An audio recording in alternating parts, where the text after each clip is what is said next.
Hi everyone, this is Rami. I wanted to do a quick update on my worm bin, my dirty worm bin right here. It's sitting out in a covered patio right now, in the back of my house, and I've been asked to do an update on it. And I just fed them not too long ago, and there's a whole bunch of food in there. I had a whole bunch of rotten strawberries that I've had it sitting out in a covered bin for about a week and a half now, so it got pretty rotten, and I had some greens and stuff in there too, and that's what I fed them. And I just gave them new bedding on top too, but everything else is the same as my initial post. It's been a month or over a month since I started these, and they're doing wonderful. I do want to share some things with you guys, and I have a few questions too. So one pointer that I would love to give everybody, and this is like became really helpful for me, is this cardboard. Have a piece or two pieces of cardboard on top, just like, slightly damp. I have like 4 pieces, but have that on top because it helps with the flies, the bugs, because when I first put it out, I started getting a lot of flies around it. So I added that cardboard, and it helped like tremendously. Like, you can see, there's not that many flies, but I just moved this around. So you take my little handy trowel, and I'm gonna show you. See, there's a bunch of rotten strawberries, like the whole thing. There's a whole layer of it that I just fed them, and they like their food to be a little microbial. They won't eat something that's fresh. But a bunch of them are probably down here. And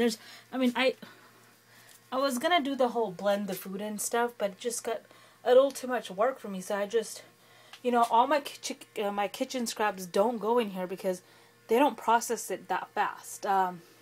We get a lot. We have 8 people in a house, so there's a lot of greens and kitchen scraps that do come out of our kitchen.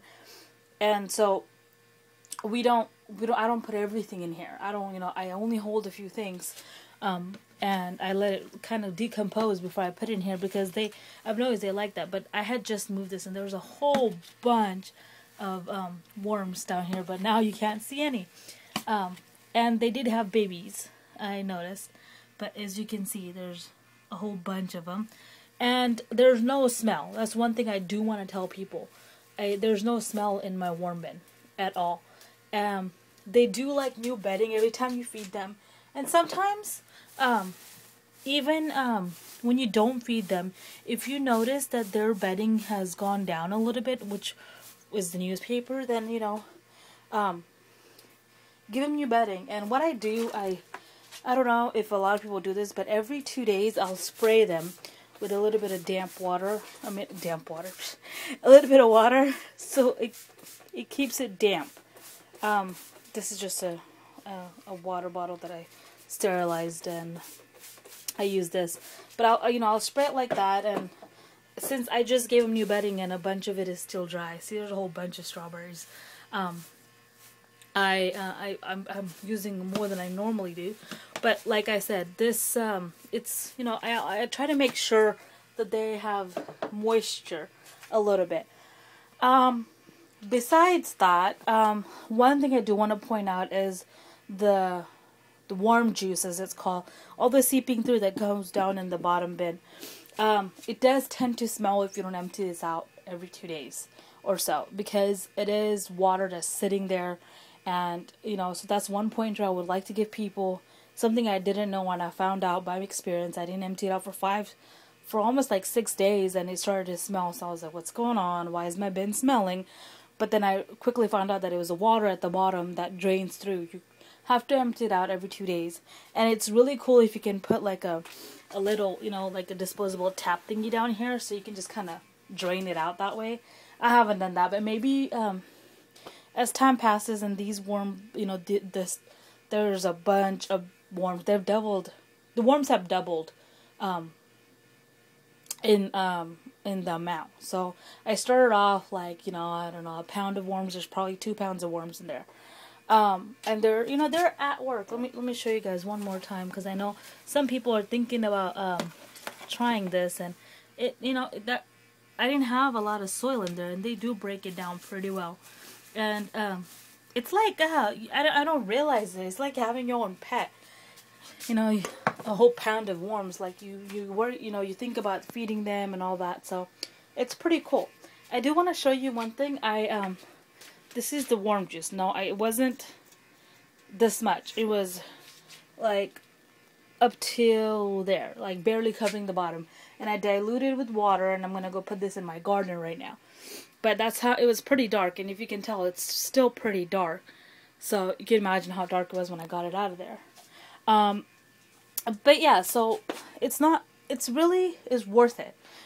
Me with my experience, it doesn't take a lot of work. You don't have to worry about them. If you keep them in a nice shaded area, we haven't been getting, like really high temperatures in Sacramento yet. In fact, the weather's been pretty weird. But it stays cool outside, and even if it gets hot, this part is pretty, covered. As you can tell, it's pretty shaded. I have one clear, those things, the covering things, I don't know what they're called. But yeah, so it's pretty covered, and it's right outside my kitchen.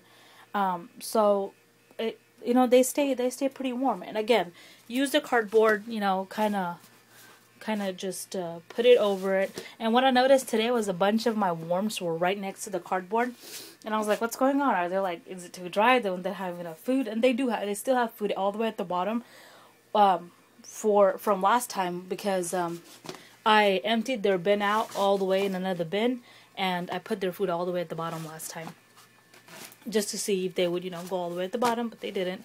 But yeah, so there. And then every day what I'll come in is I spray it a couple of times, and that's it. Or every other day or whatnot. If I see that this is not damp enough, I'll do that. But yeah, it doesn't take a lot of work. It's pretty, self-maintaining. The benefits, I can't report those yet, because I haven't used any casting, because I haven't emptied that out. What I'm going to do is, I've fed them now, and I'm not going to feed them for 3 more weeks now. They're going to go through every single piece of food in there in 3 weeks, maybe a month or 6 weeks, somewhere on there. But as soon as I see that the entire bin has no food, and they're attacking all the bedding and eating down all the bedding, that's when I'm going to just let it go, like not feed them until everything's gone in there. And then I'm going to take those castings out, because there's going to, like, this bin's going to be full of castings by the time these guys are done. And yeah, and then I'm going to just, start them off and separate the worms out of there, and start them off into, with new bedding, new everything in there. So yeah, that's it. If you have any questions about the worm bin's maintenance, whatnot, you can ask me. I'm not an expert, obviously. Just started this like a month ago. But I rate this 100%, cool and totally doable. So give it a shot if you're thinking about it. You know who you are. Sue me. If you're thinking about it, do it, because it's not a lot of work. It's just, the worst part, the hardest part is setting the bin up, is getting everything drilled and having everything set up. And after that, it's pretty self-maintained. It maintains itself pretty well. And I don't know how hard taking the castings out of there will be. I've heard it's pretty challenging, because you have to kind of do the whole sun method and whatnot, but whatever. It's good fertilizer for your garden, and I'm sure everybody wants that. So yeah, this is the 9-minute video of me ranting about my worm bin. I'm sorry it's such a long video, but if you have any questions, go ahead and ask me.